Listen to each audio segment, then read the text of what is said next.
जेव्हा मी पहिल्यांदा आई झाले तेव्हा मी असा विचार केला होता की माझ्या बाळासाठी सगळ्या गोष्टी बेस्ट अँड बेस्ट असायला पाहिजे, मग ते जेवणच का असेना.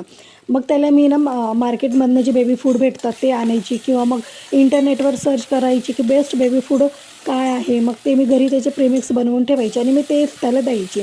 त्याच्यासाठी वेगळं बनवून ठेवायचं. तर भात त्याच्या गळ्यात अडकेल म्हणून मी मिक्सरमधनं काढून द्यायचे. असे बरेचसे मी त्याच्यासाठी केलेलं आहे. मग त्याचा मला एक वाईट गोष्ट अशी दिसून येते की तो आत्तापर्यंत खाण्याच्या बाबतीत खूप किरकिर करतो. मी हे नाही खात, मी ते नाही खात. का तर मी त्याला लहानपणापासूनच सवय नाही लावली. पण जेव्हा माझा डुग्गू झाला, माझा दुसरा मुलगा झाला, त्याला मी ठरवलं होतं की नाही बाबा, आता मी जे बनवेन तेच याला मी खायला देईन. त्याचा फायदा असा झाला की तो घरात काहीही बनवू दे, फक्त त्याला भूक लागायची उशीर आहे, तो खाऊन घेतो. तो भाकरीसुद्धा खातो, भाज्यासुद्धा खातो. आता 2 दिवसाखाली मी मेथीची भाजी बनवली होती. काल रात्री मी पालकची भाजी बनवली होती. तर आज त्याला परत ना मेथीची भाजी खायची होती.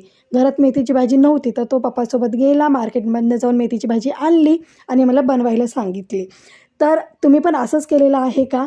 तर नक्की कमेंटमध्ये सांगा आणि जाता जाता चॅनलला सबस्क्राईब